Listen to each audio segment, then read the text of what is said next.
અચ્છા વિશાલ, કોઈ એવો કિસ્સો તમે શેર કરી શકો જ્યાં ફિઝિયોથેરાપીએ દર્દીના જીવન પર નોંધપાત્ર અસર કરી હોય?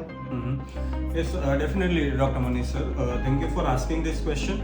એવા ઘણા ખરા કિસ્સા ડેફિનેટલી 18 વર્ષથી પ્રેક્ટિસ કરીએ છીએ, 2006 થી 2024 ચાલે છે.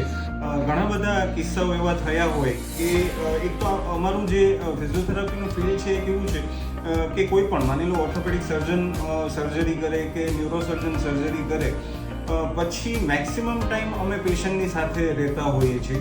એટલે ફિઝિયોથેરાપીનો એક મેઇન રોલ એ રહેતો હોય છે કે સાયકોલોજીકલ કાઉન્સેલિંગ પણ ફિઝિયોથેરાપિસ્ટ કરતા હોય છે. ઘણી વખત એવું થાય કે દર્દીનું ઓપરેશન તો થઈ જાય પણ દર્દીને એટલા બધા ક્વેશ્ચન હોય છે કે સાયકોલોજીકલી કાઇન્ડ ઓફ ડિપ્રેશનમાં જતું રહેતું હોય છે. એને કોન્ફિડન્સ લેવલ જ નથી રહેતું હોતું કે ભાઈ હું ઊભો થઈ શકીશ, આમાંથી ચાલી શકાશે, મારી જે દૈનિક રૂટીન દિનચર્યા છે એમાં હું જઈ શકીશ, મારા કામે જઈ શકીશ. તો એ ઘણા બધા કિસ્સાઓ એવા થતા હોય છે.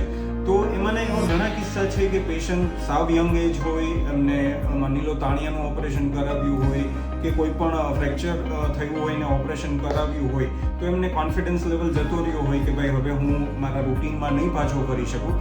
તો એવા કિસ્સાઓમાં અમે એને સાયકોલોજીકલી થોડું બૂસ્ટઅપ આપતા હોઈએ છીએ. ઇવન બચ્ચાઓના કેસમાં પણ પેરેન્ટ્સને એવું થતું હોય કે ભાઈ મારું બાળક જે છે એ નોર્મલ નથી, થોડું સ્પેશિયલ કિટ છે તો એમાં નોર્મલ થઈ શકશે કે નહીં. તો અમારે સાયકોલોજીકલી એમને થોડું કાઉન્સિલ કરવું પડે. અને ફિઝિયોથેરાપી પ્લસ અમારી પાસે ડિફરન્ટ ઘણી બધી થેરાપીસ છે કે જેનાથી 100% અમે દર્દીને સારવાર આપી શકતા હોઈએ છીએ અને દર્દીને ખૂબ સારા રિઝલ્ટ મળતા હોય છે. તો અગેન ફિઝિયોથેરાપી ખૂબ ઇમ્પોર્ટન્ટ રોલ ભજવે છે. અને ખાસ કરીને આ એક વર્લ્ડ ફિઝિયોથેરાપી વીક ચાલે છે, 2nd થી 6th વીક અમારું.